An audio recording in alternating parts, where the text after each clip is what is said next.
Welcome, IT changemakers, to the Dex Show with Tim Flower and Tom McGraw. Let's get into it.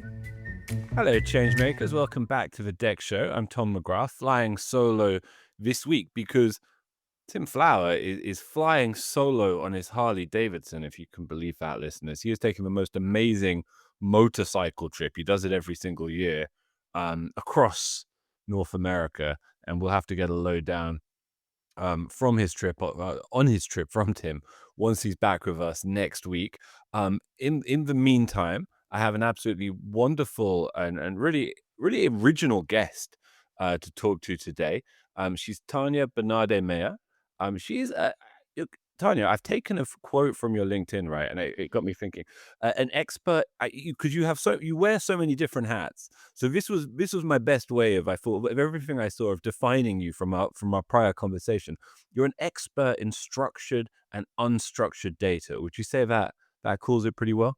Yes, 100%. I would say that is accurate. Oh, I would like to think I'm an expert, but I think there's many experts out there.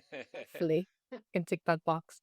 Well, I hope you're an expert too, Tanya. You come on the podcast. It'd be awfully unfortunate if you weren't. No, you definitely are. We've had a good prior conversation, as I say, and I thought there's an irony to it as well, right? Like an expert in structured and unstructured data. You Mhm. could. We're obviously, the Deck Show is obviously sponsored by Nextthink, and you could describe Nextthink as an expert in structured and unstructured data, as I understand those terms, right? And maybe for my benefit, certainly for some listeners' benefits, maybe we could begin with a definition of these terms, first of all, Tanya, and maybe a broader introduction in who you are and what you do. Sure. So I'm the founder of Unstructured. We specialize in unstructured data, very evident in the name. And it started with social listening. So social listening is going online and looking at tweets, posts, videos, comments, anything that is not a number, essentially. And that is how you would define structured and unstructured data as well. Unstructured data is in a nice form, it can be interpreted. You can't put a number to it, you can't count it, you can't sum it, you can't divide. Whereas structured data is exactly that. You can do mathematics with it. So that's the kind of like the base way to do it. Now, you can structure unstructured data, you can count how many tweets, what's the engagement on it. So there's some structured data, and it's essentially taking words that people say, creating categories of whatever you want to get out of it. So having a hypothesis and testing it, and then putting it in a structured form so you can analyze it and put it in a dashboard. And I think that is what I like about unstructured data is you can have a setup, tweets, posts, comments, videos, and depending on the question I ask, I will get a completely different answer. And so structured data is very flexible and fluid depending on how you look at it or how you define the question. You can get a very different answer. It sounds a little bit like a contrast you may have become familiarized with in recent months, as we'll get to shortly, which is the distinction between the SLA and the XLA. Tanya, are you familiar with these terms? Because Nextthink, of course, it was known for many things. One of the things it was known for was the innovation around sentiment analysis in users, right? Not just looking at the structured data of the endpoint, but actually figuring out the thoughts and feelings and feedback of individual users, both in a spontaneous and in a structured way with campaigns, right? Exactly. It's really interesting because I think the whole world, even in leadership, we're starting to see a change in the metrics that people are using. So there's SLAs, which was exactly that, numbers, and even CSAT scores, if we think of that, is kind of a SLA, but it's a number that we assign to a feeling. And as humans, it almost feels unnatural to say, how are you feeling out of a scale of 10? It's not natural to think about emotions in that way. So with sentiment analytics, if you're asking people to use words to express it, there are perhaps on a scale of 1,000 different emotions that people can place them. So the nuance and the depth of information that you can get from just people writing a sentence versus people choosing a number when you're doing a survey and asking for feedback, that is what makes XLAs as a concept so much more powerful. And we're seeing that shift in leadership where previously, as leaders, and still in most cases, this is the case, is leaders are measured on metrics. You can manage what you measure. And it's really funny because everyone says, oh, we need to move away from management and do leadership. But yes, we're still using metrics to measure people. And so when we start moving towards experiences to measure people, that is not something that you can put a number on. That is like you have to constantly listen to what people are saying and infer from that whether it's good or bad, and use your intuition, previous experience, and create a brand new framework of how do we actually interpret what people are saying and what does it mean for my business. And only then do we really see that shift from I'm a leader, an enlightened leader. In the case of some research that we've done recently, in understanding how we can drive things forward and create change in a business and drive a business forward. It moves away from the metrics and it moves towards behaviors and feelings and driving actual change. That ultimately leads to profits, is what we're finding in our research. And yes, you've already kind of given us a foretaste of what we'll be talking about, which is enlightened leadership in more detail. Before we do, though, maybe just circle that back, because you gave a very compelling, I think, illustration there of the way these different forms of data analysis, or the different approach to meaning, I suppose, in the context of leadership. But what about in the context of research specifically? So, what do you feel that as social listening specifically, why is that such a powerful tool for understanding trends, behaviors, and sentiment today? So people go to social first. That is our go-to now. News agencies will go onto Twitter when something is happening and use user-generated data to report on news. That's where we go first. It's rapid, it's unstructured, it's unsolicited, and it's filled with human emotion. If you're angry because DPD didn't deliver your parcel on time, you're going to go to social media to complain about it. And all of this content and words and emotions that people are putting online is telling us about people's perceptions. And so in this case, the truth actually becomes irrelevant because the truth becomes whatever your perception of the truth is. And it's really interesting because one research study that we did was for Starbucks. And what we found is, well, they wanted to get more people in their stores in the afternoons. They're like, oh, we don't have enough people coming to our stores in the afternoon. How, why? And what we found when we analyzed social media conversations of people talking about Starbucks in the afternoons was a lot of people didn't go to Starbucks because they had a perception that Starbucks didn't have gluten-free options.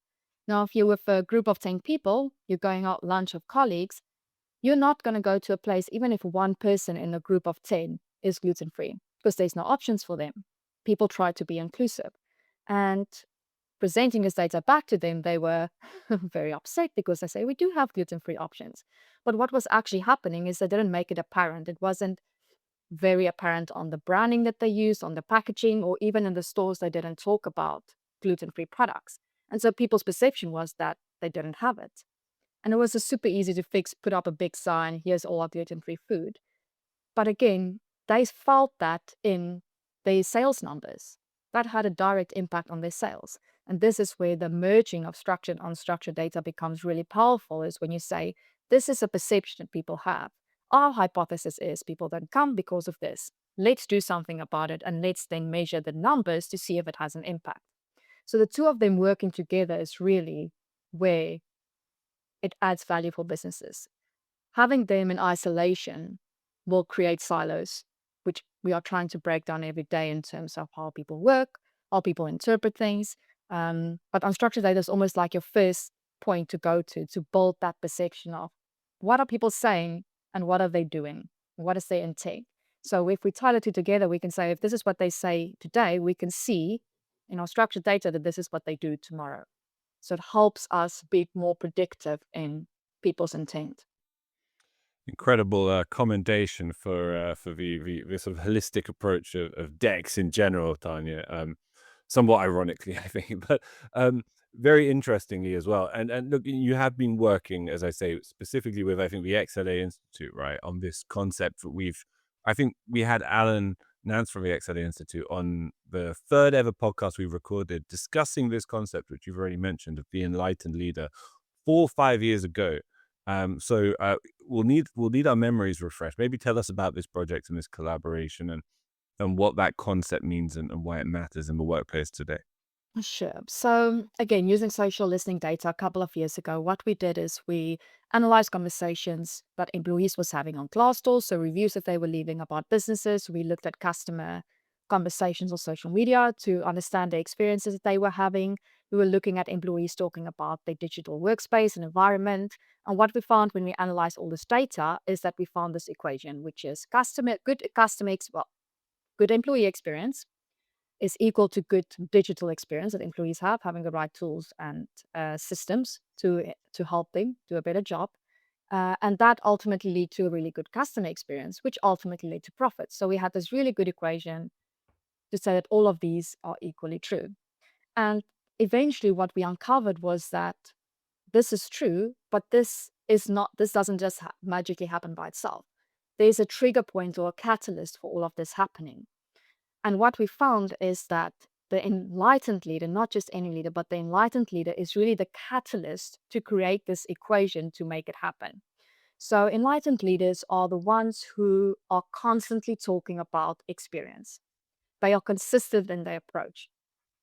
They don't take no for an answer, but they learn how to create the pathways. And they are not the ones that's standing on a stage and talking about how great they are and all the change they've done. They are the ones who's essentially clearing the pathway for teams to create a better experience for employees and customers. So they're removing those barriers and almost like pushing people from the back rather than standing in the front leading. So this is the kind of a change that we're seeing in leaders where they are putting themselves alongside their team members to help drive the change rather than leading from the front.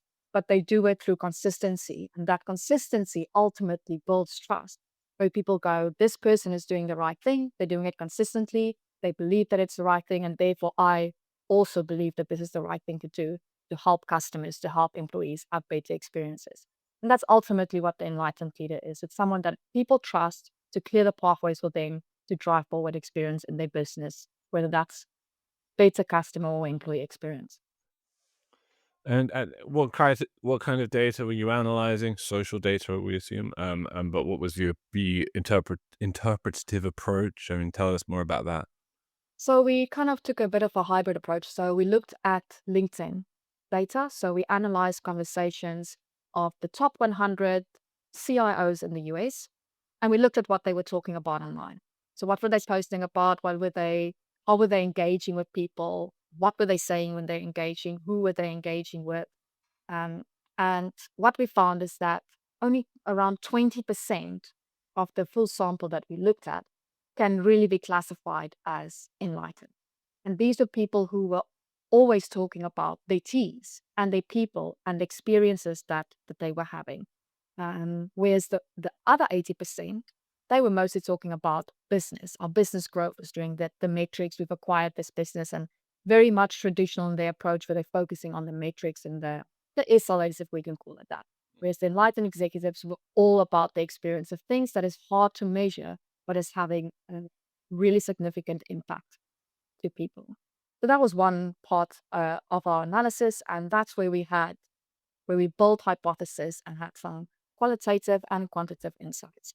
We then surveyed and had conversations with people that we know are enlightened. We've met them through our journeys. Alan knows them quite well, and we know that they display behaviors that defines an enlightened leader. To really get into the depth of how do they build their teams, what was their journey to here, what resistance do they face, and what is their perception of what good leadership looks like. And so it was really interesting because we could see how we could identify what people were saying to us in terms of how they view leadership and how they drive their teams forward.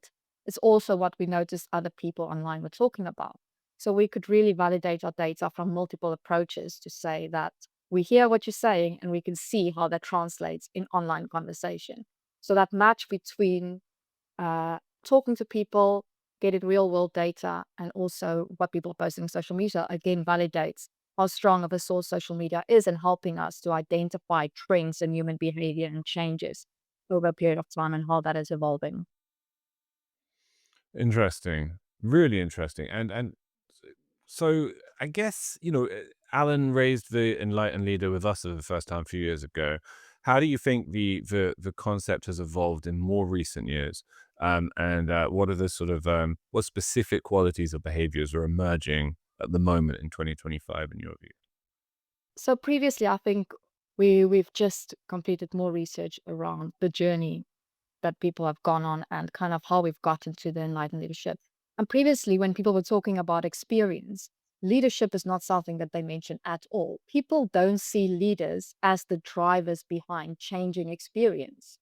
It's again tools and metrics. It's something that is very metric focused.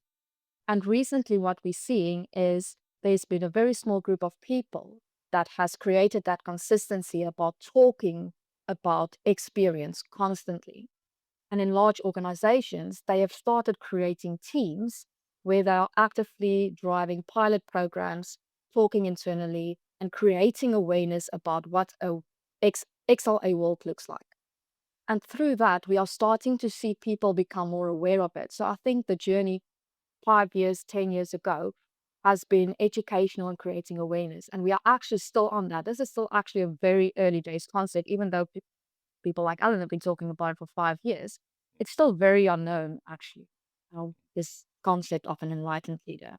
Uh, but because of this very core group of people, they are the catalyst to create, have gone from kind of advocates of it to now ambassadors of it.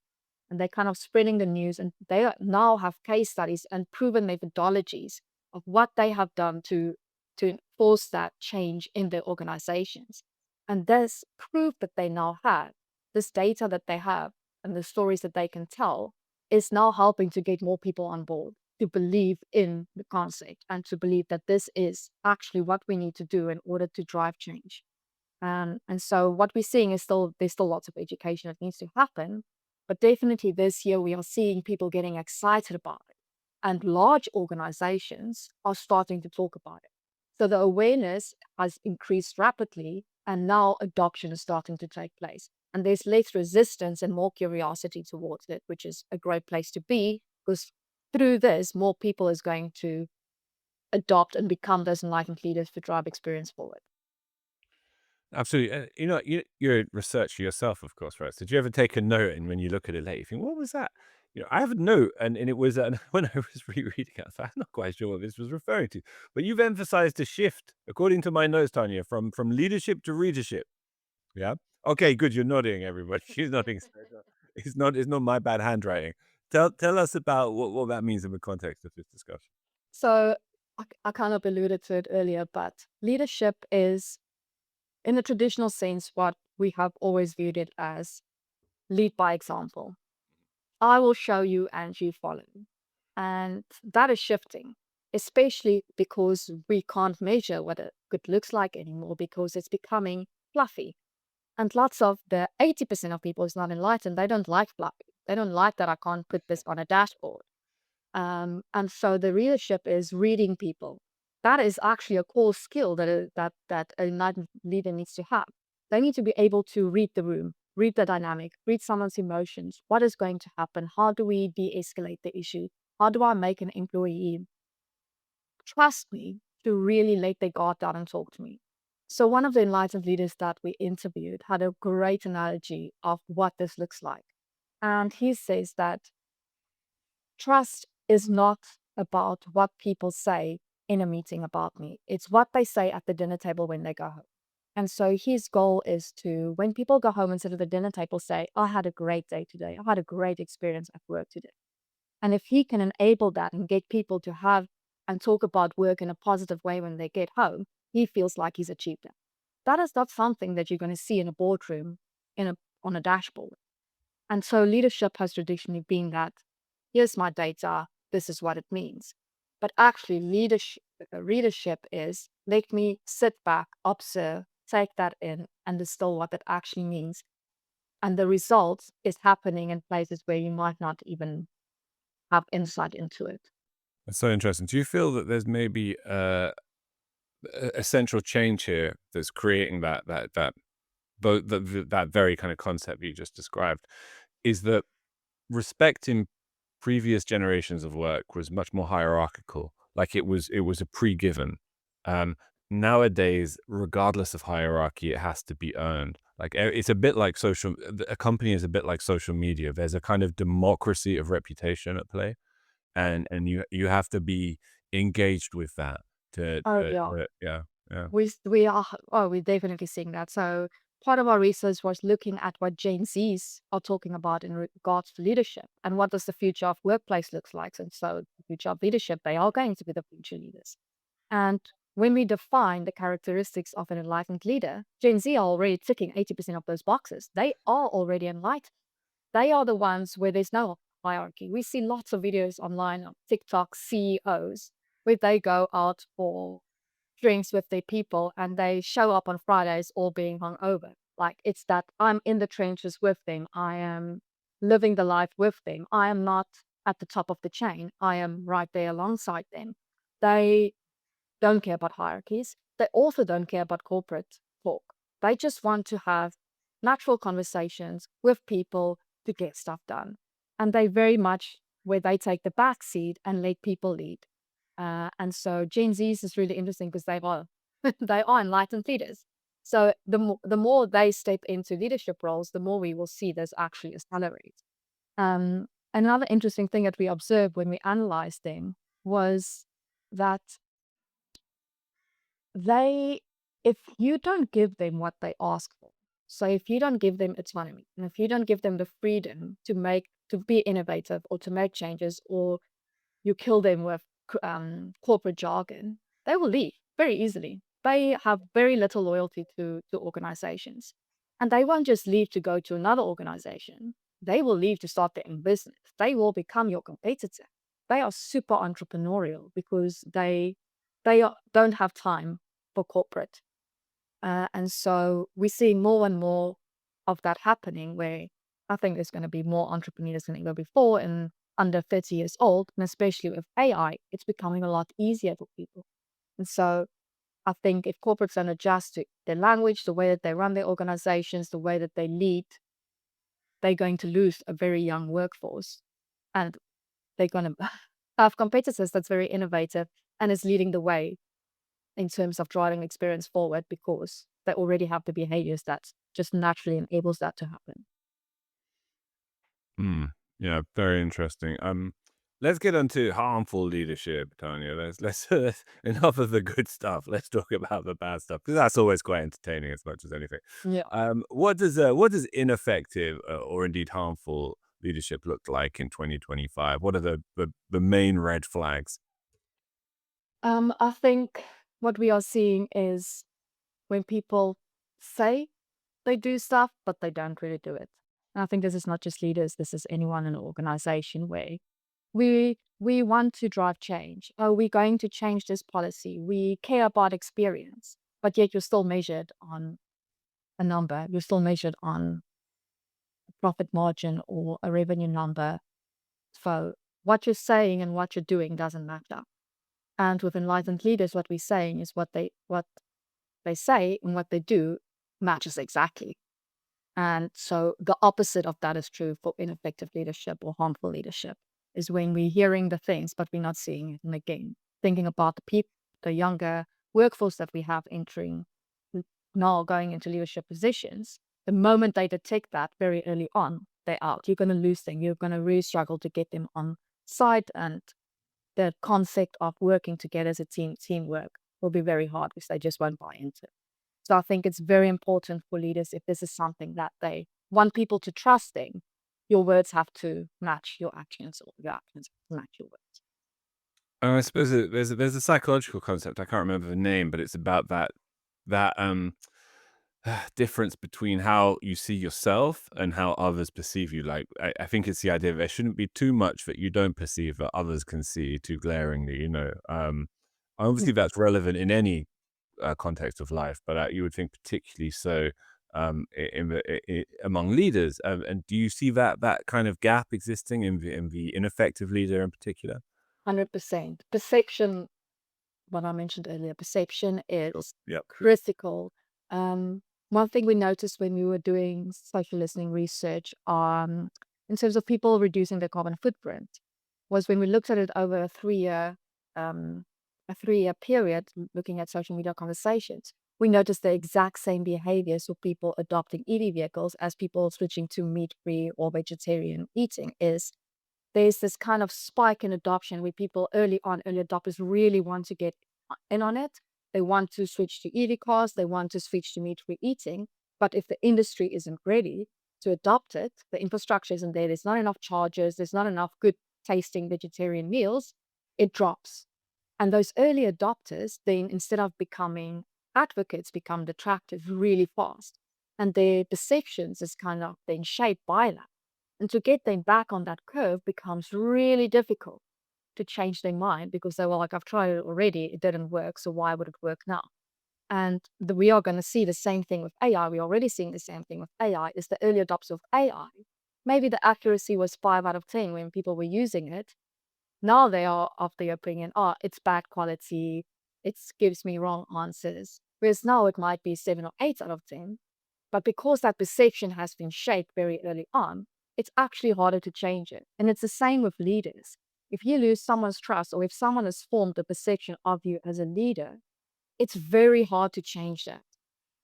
It takes a long time and having to build a history or consistency. You have to be consistent in what you do in order to rebuild that trust. People have to see that what you say is what you do consistently over time to rebuild that trust. But if people have a certain perception, it takes a long time to change that. Yeah, yeah, I completely agree with that. And were there any sort of counterintuitive findings? That's always an interesting thing to ask about with these studies. Anything you were expecting to encounter and you didn't, or anything you weren't expecting to encounter that caught you unawares? Yes, so I think we always expect the loudest voices in the room to have the biggest impact. But what we actually found is the quiet leaders that had the biggest impact.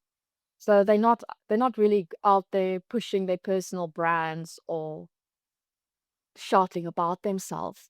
It's the ones who's kind of working in the background to get their teams aligned, making sure that they build that trust, building that consistency, and they repeat that over and over and over again to get that. And those are the ones that really is building systems that's going to last, because the ground work is done, and there's a good place to start from. So I think that is what we expected to see, oh, look how great these people are, look at how high their engagement is, but it actually wasn't that at all. It was the people with kind of low engagement that was having the biggest impact on what they were achieving and driving the results internally in their business.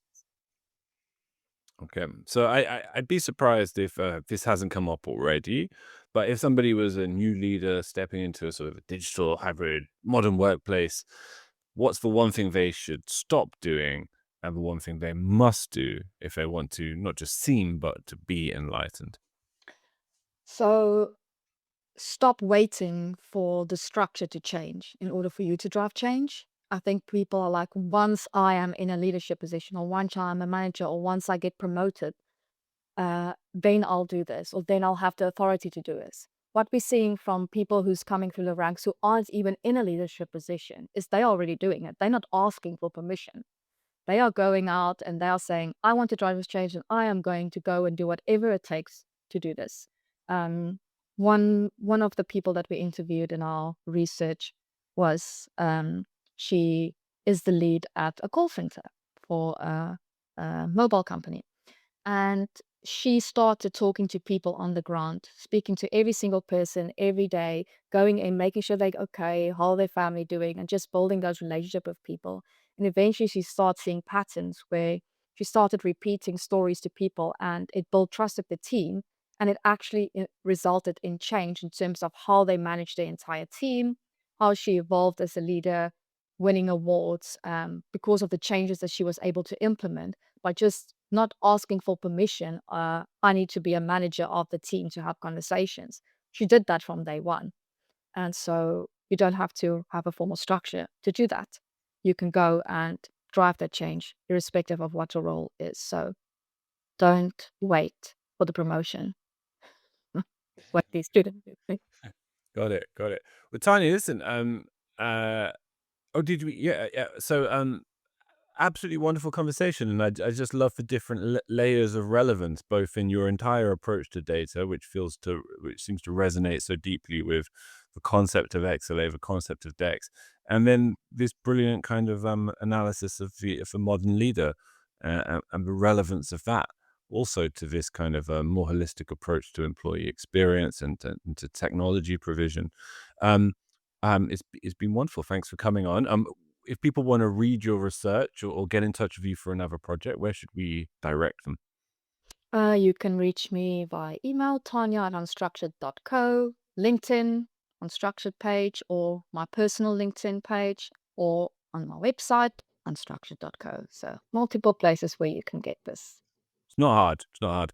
And they'll, yeah, absolutely fantastic. We'll have some links to the research and to your own website in the show notes.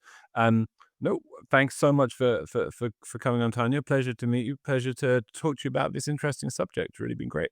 Awesome. Thanks so much for having me. Really enjoyed it.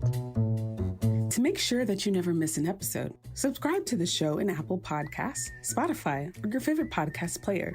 And if you're listening on Apple Podcasts, make sure to leave a rating of the show.